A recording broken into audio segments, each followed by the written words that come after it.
Everything old is new again. I am somewhere near Cameron, South Carolina at the Old Tyme Bean Company. Now they specialize in things like purple hull peas and speckled butter beans, things that many of you have never even heard of, but you should. But that's not how they started. Come on, let me take you where the food comes from.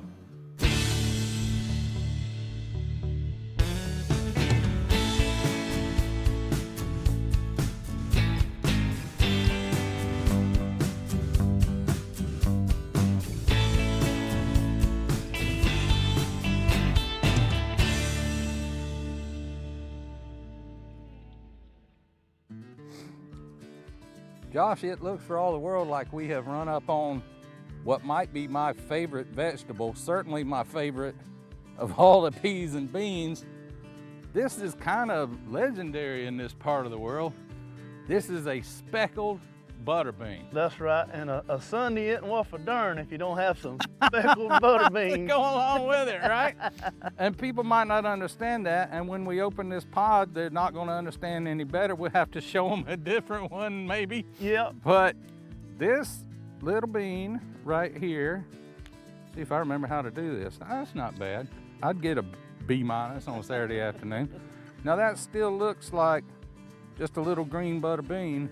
That's correct. But as it develops a little more, something magical happens. Josh, tell us about it. Well, when it starts to mature, it takes on a speckled, molted, purple, bluish color. Mm-hmm. Back in the day, people would let them dry and make necklaces and bracelets out of them. I can see where they would. They're kind of pretty. That's right. They take on a nice brown, purpley hue. It and does. They've got specks, freckles all over them. And it's a speckled butter bean. But if you walk up to somebody on the street and go, have you ever had a speckled butter bean? They're likely to look at you cross-eyed. Well, that's right. You got to be from a certain area to really know what they are, I guess. I think that's true. And generally speaking, they cook up with a grayish hue in the pot, and the liquor in the pot has a grayish hue too. It'll turn your white rice a little gray when you smother it. And good. You want that too. You're trying to make that soup and make the pot liquor. You definitely when you do. cook these beans down, because that's so much of the nutrition is in there, and so much of the flavor is in there, so much yes, of the taste. And they really cook up good with some form of pig meat. Fry a little bacon or a ham hock. And, you know. Throw a ham bone in there. Yes, indeed. We would just save a ham bone. I save out every ham bone we ever have to go in some kind of pot of peas or beans, and no other seasoning. Now this is a bean that has a very special place in your family history too, though. It does. So as a small child, I spent a lot of time with my grandmother, and she taught me how to grow them because I love to eat them. She said, anyone that loves them as good as you needs to know how to grow them and cook them. So she would chop the hole with the old hoe, and I'd put a few seed in and press it down, and we'd plant us a row or two. And when it came time to harvest, she made a little stool for me to sit on and help her pick them. And I guess about the time I was 14 or 15, she made me help her cook them so I would know how. Right. She said, if something ever happens to me, you got to know how to cook these things. Were you happy about that when you were 14? Well, I actually was, because I did love to eat them. Okay, so you were not, that was a lesson you didn't mind learning. Didn't mind at all. Because there was a definite payoff involved in that. There was, and when we have a supper at church or something like that, I always cook butter beans. That's what they expect out of me. And when I cook them, it's a good reputation to have. Yeah, when I cook them, most of the time the pot gets eaten, so it's a good thing.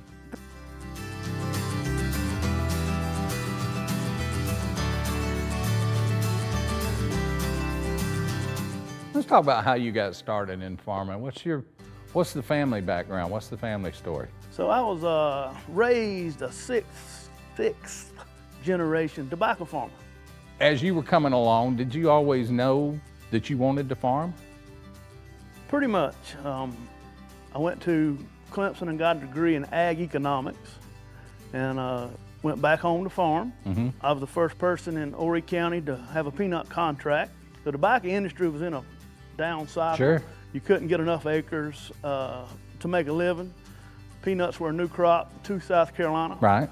And I jumped in head first, 300 acres. You started building, was not the Old Tyme Bean Company then? Oh no, not at all. That hadn't been thought of yet. That was the year of Hurricane Katrina. Okay. And the tropical storm that was a remainder of Hurricane Katrina sat over us for 7 days. We got 12 inches of rain in 7 days, and I lost all 300 acres of those peanuts. Oh my. So it put me from smiling to crying. And after that, I had to take a job selling fertilizers and chemicals. Wow. And about 2 years after that, my mother-in-law fell ill, and my wife and I had to move back here to her home farm. And so I tell everybody I got exported.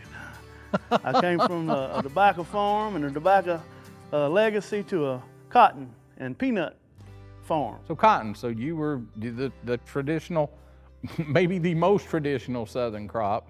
So you were growing cotton and peanuts like so many other people, but one thing that you really have no control over, growing cotton or peanuts, is what price you're going to get for them.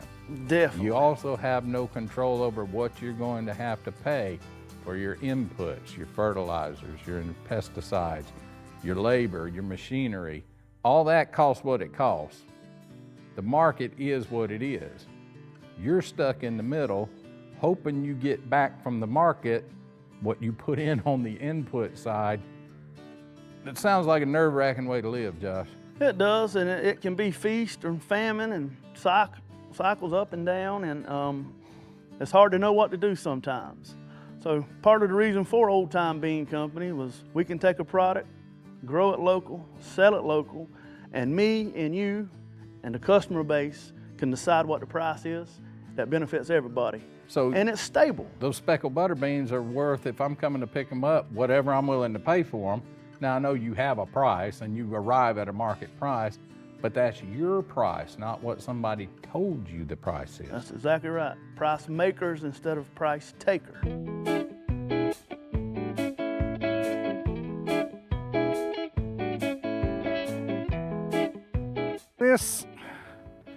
This might be the bean that got you to switch gears, because you were more of a conventional farmer. You were just doing the things that paid the bills, the things that paid money, but the things that were subject often to very volatile markets, markets that you could not control.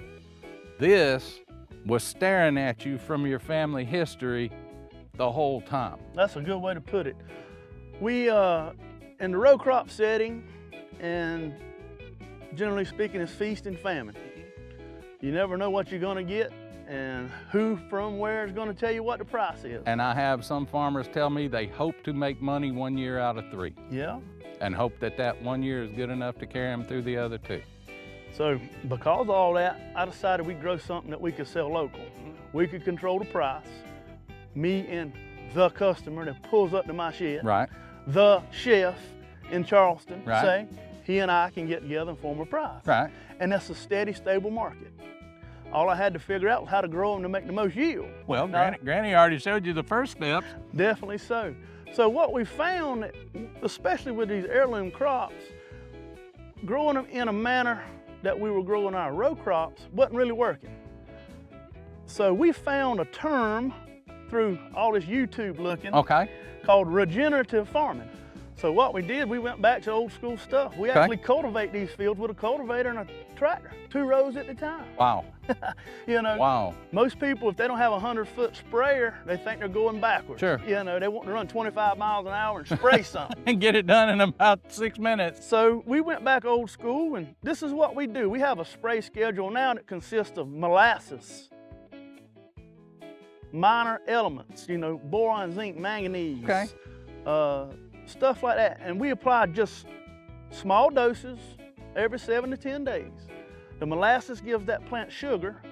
The plant takes that sugar, exudes it through the roots to feed the microbes in the soil. Wow. And then in turn, the microbes go out and scavenge for nutrients that feed the plant. With our new spray program, what we've learned is the amount of sugar in the plant, the Brix level, you can check with a Brix meter. B-R-I-X. That's correct. If we can keep the Brix level in the plant above about 12, insects don't bother it. Really? They can't. Too sweet for them? Yeah, they can't hardly digest it. So they would rather eat something that's easily digestible. Right. So this will be the 4th year that we've sprayed 0 insecticide. Really?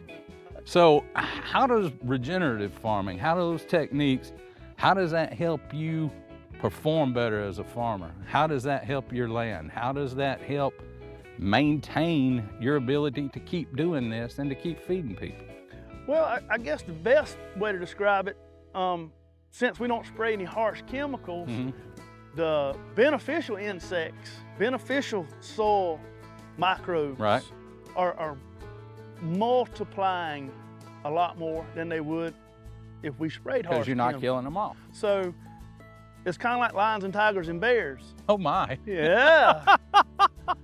But if all you had was bears, it'd be a bad thing. It's true. If all you had was lions, it'd be a bad thing. Right. You got to have an even mix of everything, as in balance as we can get. And they all keep each other in check. They definitely do. So we try to keep a living root in the soil as much as possible. Right. So as soon as this crop's off, we're either gonna plant another crop of butter beans or a cover crop of some sort, which would be rye or oats or a mixture of 3 or 4 different things throughout the winter. Feeding that field. Keeping those microbes fed year round, because the nematodes that attack roots and hurt plants, the only reason they are doing that is because there's not a good nematode there to occupy his space. A nematode is really just a pest. You don't want to see them.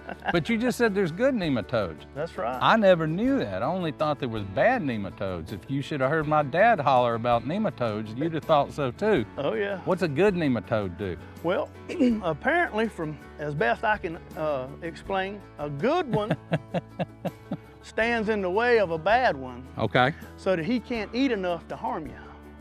Yeah, so these hulls and stuff that come out of the shelter, we apply them right back over the soil, and we incorporate them. All those nutrients go right back in to make the next crop.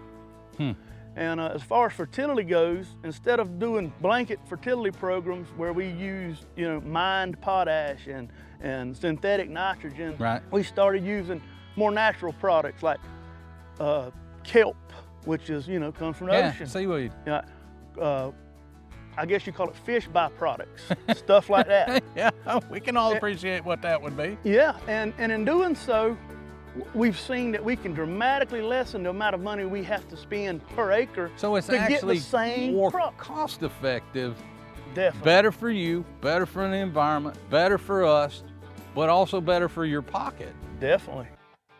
Josh, this is some tall corn in here. Yeah, so it loves to grow tall. Trying to get closer to the sun, I guess. But this is not just a sweet corn or a feed corn. This is actually a very special corn. This is another regenerative product you've gotten yourself into. Yeah, it's called... What's happening with this corn? Tell us the It's story called of this corn. Jimmy Red Corn. Jimmy Red corn. Jimmy Red Corn. High-Wire Distillery in Charleston makes bourbon Well, that sounds promising. out of Jimmy Red Corn, which we are very immature at the moment. Right. And doesn't have its red hue until the very end. So that will before it- actually start to redden up It will. from what it is there. Once that fills out, it starts That to- kernel fills on in, because they're kind of coming to a point now, like a good massage roller or something like that. Definitely. But those kernels will plump on up. They'll plump on up, fill out, and as they dry down before harvest, they'll gain a reddish purple hue. Right. It's very, very pretty. And that reddish purple hue translates into flavor when it comes to bourbon. They called and they said, we need a farmer that really knows how to grow corn, and we need somewhere to store it, and we need someone to clean it before it's brought to us. You can do all that. I said, well, I'm your guy. So we sat down, had a few meetings. We talked about acres, volume, what all we needed to benefit each other. And this was our 4th year. 4th year. Yep. So I would assume you have sampled the finished product a time or two. Yes, indeed. It makes really good Christmas presents. What would be what's your review on the bourbon? How's it different from another bourbon? Well, personally, I wasn't a bourbon drinker, but this kind of led me down a different You path. had a conversion. You saw the light, I see. Commercially, most bourbons are just made with just corn. Right. Number 2 yellow corn, It's plain old corn. the same you feed a chicken or a hog, is That's what's turning into mash that's what's turning into mash to make bourbon. To make bourbon. And the reason they do it is cheap. It's plentiful. It's a Right. commodity. Right? Jimmy Red Corn is not a commodity.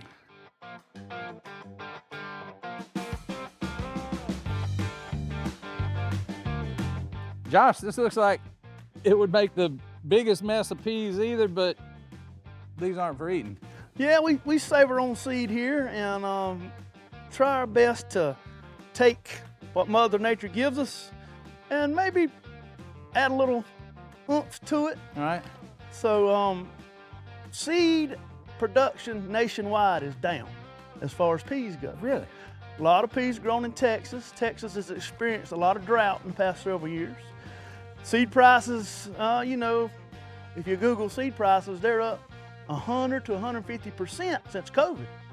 So we bought some seed cleaners. Just because of supply chain issues, the things that we all saw during that era, or? Well, I think of several things. So some droughts in Texas. Okay. People have started back trying to garden some. So seed So supply, they're taking up some of the seed. They're taking up some of the seed. And just the way any company is, they're gonna put a price on it and see if you'll take it. Well, that's true too. So we decided we'd go a little different route. And just make your own. Make our own seed. So I keep getting questions on how did I put my line together, and it's a bit of a thrown together piece, but it is what it is. This came off of an onion grading line. I bought it at a farm auction. I knew it would work pretty good for what I was doing. The only thing, it was at a very bad angle. So we had to weld some legs to it, get it leveled out. Works great. This conveyor belt came off of an old tobacco harvester. We had to cut it in half and add legs and stuff, but it's been going good. Our sheller is probably the only thing that was actually bought, and we're using it for what it was purchased for, shell peas and beans. Our other conveyors, one came off a watermelon farm that would fill semi-trucks with watermelons. The other one came off of a carrot production line. So that conveyor belt would convey carrots into that shaker cleaner, and it would shake the water off of the carrots. So now we use it to shake butter beans across a sieve to separate big ones from little ones.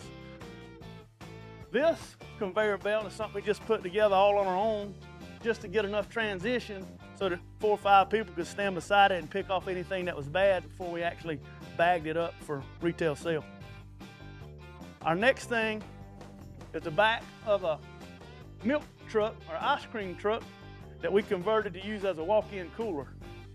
We put a cool bot in it with a standard window air conditioner, and that cool bot allows it to stay about 44 degrees in here. So we can keep stuff about 7 or 8 days in here before it needs to be at your home.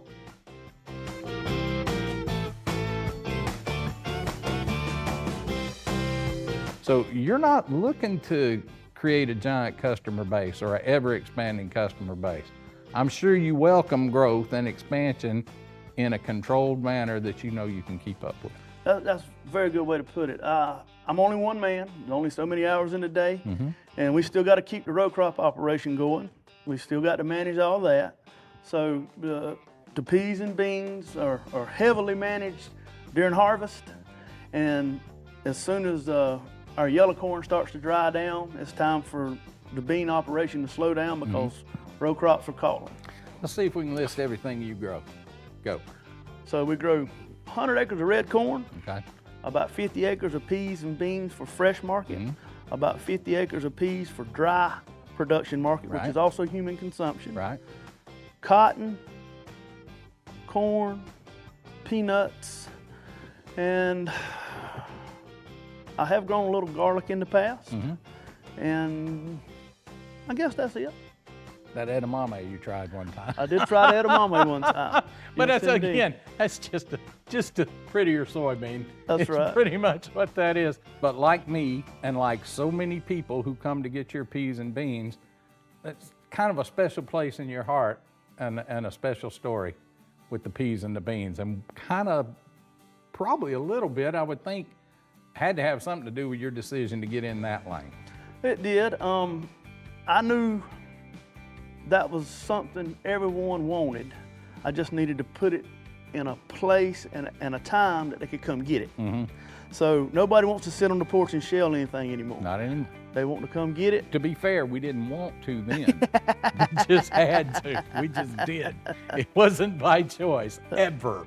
And in fact, speaking of grandparents, it was your grandmother who really got you connected to these peas and beans. Definitely, definitely. So we were farmers, like I said, and we always planted a pretty good garden too, and I'd help her, and she'd show me what to do. Here's how many you plant, and how you do it. And she'd say, honey, as good as you like butter beans, you got to learn how to grow them and learn how to cook them.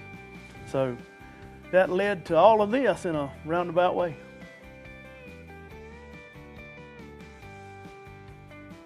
Josh Johnson says people drive 100 miles to get these peas and beans.